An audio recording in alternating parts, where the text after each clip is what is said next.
Emily and Mark Reynolds seemed like ordinary parents, living quietly in a suburban neighborhood, but behind the closed doors of their house, their 4-year-old daughter was starving, trapped in a nightmare that no one could see. Her frail body weighed only 21 pounds, a shocking testament to the horrors unfolding in what neighbors would later call the House of Terror. In a quiet suburban neighborhood, the house at the end of Willow Street seemed ordinary, almost unremarkable. Its faded paint peeled in small patches, and the front yard had long ago surrendered to weeds that twisted around the rusted fence. Neighbors often saw the parents walking their small dog or collecting the mail, but they were private, quiet, never inviting anyone inside. Few people realized that behind the closed doors of that unassuming home, a terrible reality was quietly unfolding. Inside, a 4-year-old girl lived in conditions that no child should ever know. Her existence was confined to a life of isolation, neglect, and suffering that went unnoticed by the outside world. To the casual observer, she might have seemed like any other child her age, except for her thin frame, pale skin, and lack of energy. Friends and relatives saw her only occasionally and were assured by her parents that she was healthy, that she was special in ways that required careful handling. But the truth was far darker. She barely weighed 21 pounds, a figure that made her lighter than some toddlers half her age. Her body was failing because it had been deprived of the nourishment it desperately needed. Every day, the girl's reality was shaped by hunger and confinement. She was forced to stay in small, dimly lit rooms where the air smelled faintly of decay and dampness. Toys, though present, were covered in layers of dust or broken, and the walls were bare except for marks and scratches that told of her restless nights. Food, when it came at all, was offered in minimal portions, often scraps that could not sustain a growing child. Water was limited, and sometimes she was left entirely without it.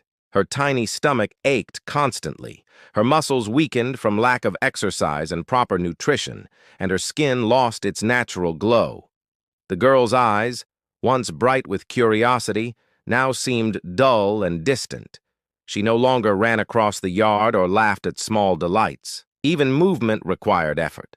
Her cries, when they came, were soft, muffled by the heavy atmosphere of neglect that filled the home.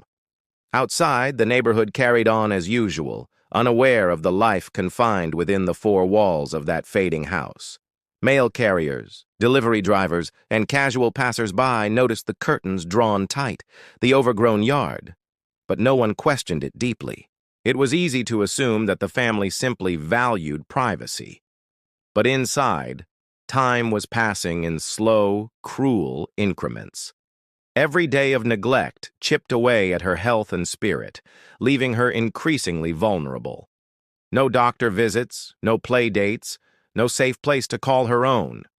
In that house, normal childhood experiences, laughter, learning, and growth were replaced by survival, pain, and silent despair.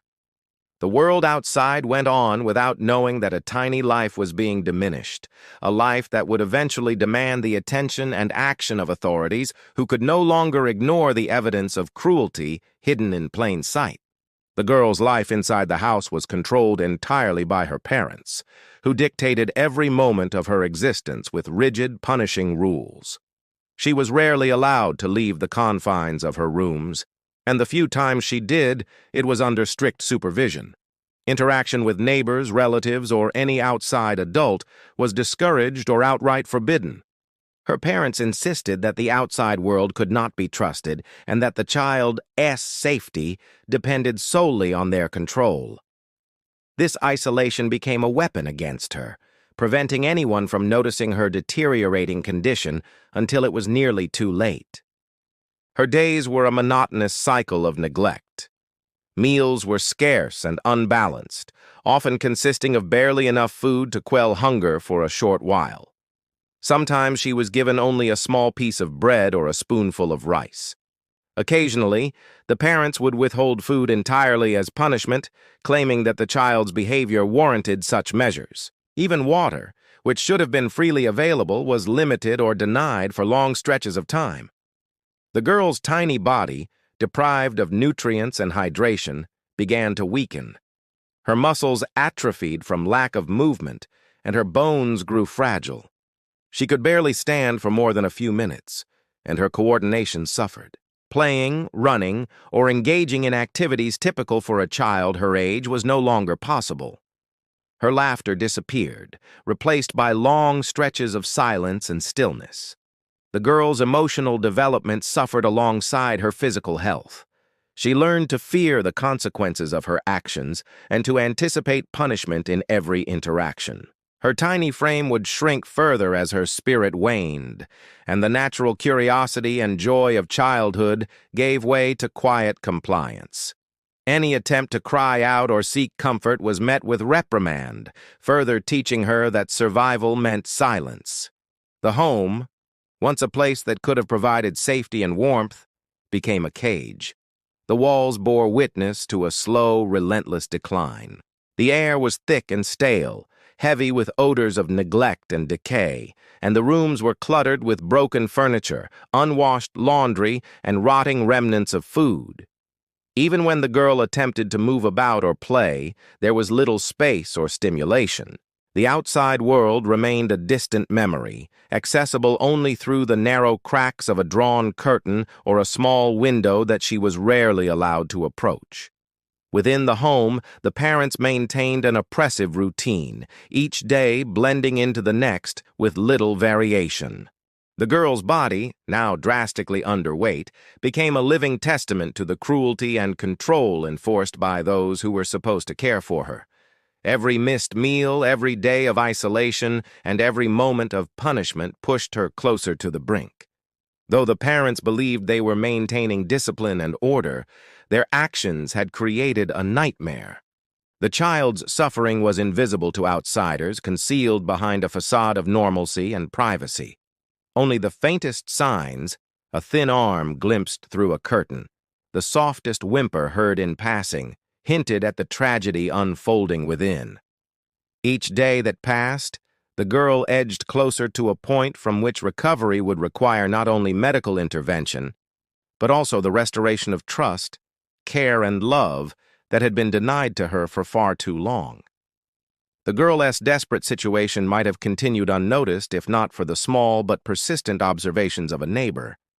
This neighbor, a retiree who had lived on the street for decades, had always paid attention to the comings and goings of those around her. Over time, she began to notice troubling patterns. The parents rarely opened their curtains, and the child was seldom seen playing outside or interacting with anyone.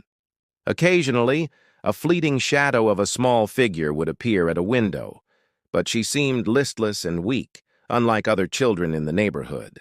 At first, the neighbor tried to dismiss her concerns, telling herself that some families valued privacy or that the child might simply be shy. But the unease would not fade. One afternoon, as the neighbor walked past the house, she noticed a window left slightly ajar. Through the crack, she caught the faint sound of a whimper, almost imperceptible against the ambient noise of traffic and birds. The sound struck her with a chilling clarity. It was not the sound of an ordinary child at play or of a child complaining. It was weak, pained, and persistent. She peered closer, straining to see inside, and caught a brief glimpse of the girl. She was sitting on the floor of a dimly lit room, her limbs thin and frail, her posture slumped.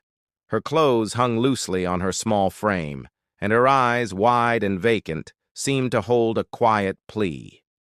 Fear mingled with determination as the neighbor realized the seriousness of the situation. She began documenting what she saw, making notes of the child's condition and the infrequent appearances outside the house. She discreetly spoke to a few other neighbors, who confirmed they had also noticed the girl's absence from normal childhood activities and her unusual thinness. The neighbor knew that something had to be done, that waiting could cost the girl her life. After careful consideration, she contacted Child Protective Services, providing detailed observations and her own growing concerns. The response was cautious at first. The authorities needed evidence, and the parents maintained an outward appearance of normalcy. Still, the neighbor persisted, urging the officials to investigate further. Within days, a social worker arrived to conduct a welfare check. The parents, as expected, attempted to deflect and minimize the situation, offering excuses and vague explanations. Yet the signs were undeniable. The girl, already weakened by months of neglect, could not hide her condition. Her sunken cheeks, frail body, and lack of responsiveness left little doubt that she required immediate intervention. That single moment, the neighbor noticing the faint whimper, the fleeting glimpse of suffering, set in motion a chain of events that would ultimately save the child's life. It was a reminder that even in the quietest streets, vigilance mattered, and that sometimes one person's determination could uncover a hidden nightmare and bring hope where despair had long taken root. When the authorities finally entered the house, the scene that greeted them was far worse than anyone had anticipated. The rooms were cluttered with decades of neglect, piles of unwashed clothes, broken furniture, and scattered remnants of spoiled food that filled the air with a pungent stench. Dust coated every surface, thick enough that footprints left trails across the floors. Cobwebs hung in corners where the ceiling met the walls, swaying slightly in the draft from the cracked windows. The home was not just unkempt, it was a dangerous environment, one that posed health risks to anyone inside, but most of all to the child who had been forced to endure it. In the center of one small, dimly lit room, investigators found the girl. She sat quietly on the floor, her body unnaturally thin, her arms and legs frail and brittle. Her skin was pale, almost translucent in certain areas, and her hair hung in lifeless strands around her shoulders. Her eyes, sunken and hollow, seemed to hold a mixture of fear, confusion, and exhaustion. Medical personnel who arrived immediately were shocked at the severity of her condition. At only 4 years old, she weighed 21 pounds, a weight alarmingly low even for a toddler half her age. Her body showed unmistakable signs of prolonged malnutrition, weakened muscles, stunted growth, and brittle bones at risk of fractures. Dehydration had left her skin dry and cracked, and her lips were chapped and swollen. Her internal organs were under extreme stress, and doctors feared for her survival. It became clear that she had been deprived of proper care for months, perhaps even years. The neglect was systematic, a constant withholding of the most basic necessities of life: food, water, medical attention, and love. In addition to her physical suffering, the child's mental state was fragile. She displayed limited awareness of her surroundings, her responses delayed and muted. Even the most basic attempts at engagement, offering a toy or asking her to stand, revealed the toll the prolonged neglect had taken. She was not only malnourished but emotionally starved, having spent her formative years in near-complete isolation from the world outside the home. The authorities immediately removed her from the environment and transported her to a hospital where specialists could provide the care she desperately needed. Each step of the rescue was documented, and the scene inside the home painted a chilling picture of the cruelty she had endured. Every corner of the house, from the filthy kitchen to the decaying bedrooms, told a story of neglect and indifference. The investigation continued, uncovering more evidence of the parents' methods of control, including journals, restrictive schedules, and detailed instructions that dictated every aspect of the child's daily life. The house, once considered a simple residence, had become a prison of suffering. For the first time in months, the girl was able to breathe, to receive nourishment, and to be cared for by professionals who understood the urgency of her situation. The horror of what she endured would remain in the minds of those who witnessed it, a stark reminder that true cruelty can hide in seemingly ordinary places, waiting for someone vigilant enough to uncover it. The arrest of the parents sent shockwaves through the small community, a place that had never imagined such cruelty could exist behind the walls of a familiar house. Once removed from their control, investigators began piecing together the extent of the abuse, uncovering details that were both disturbing and surreal. The parents' journals revealed an obsessive, calculated approach to control. They documented every meal withheld, every punishment enforced, and every attempt to isolate the child from the outside world. Their writings were filled with twisted justifications, claiming discipline and moral guidance as reasons for the extreme neglect, but in reality, their actions reflected cruelty and obsession rather than care. Court proceedings revealed the full scope of their manipulation and neglect. Experts testified about the devastating impact prolonged malnutrition and isolation had on a child's body and mind. The girl's condition at the time of her rescue became central to the trial, illustrating not just the physical toll, but the emotional trauma she had endured.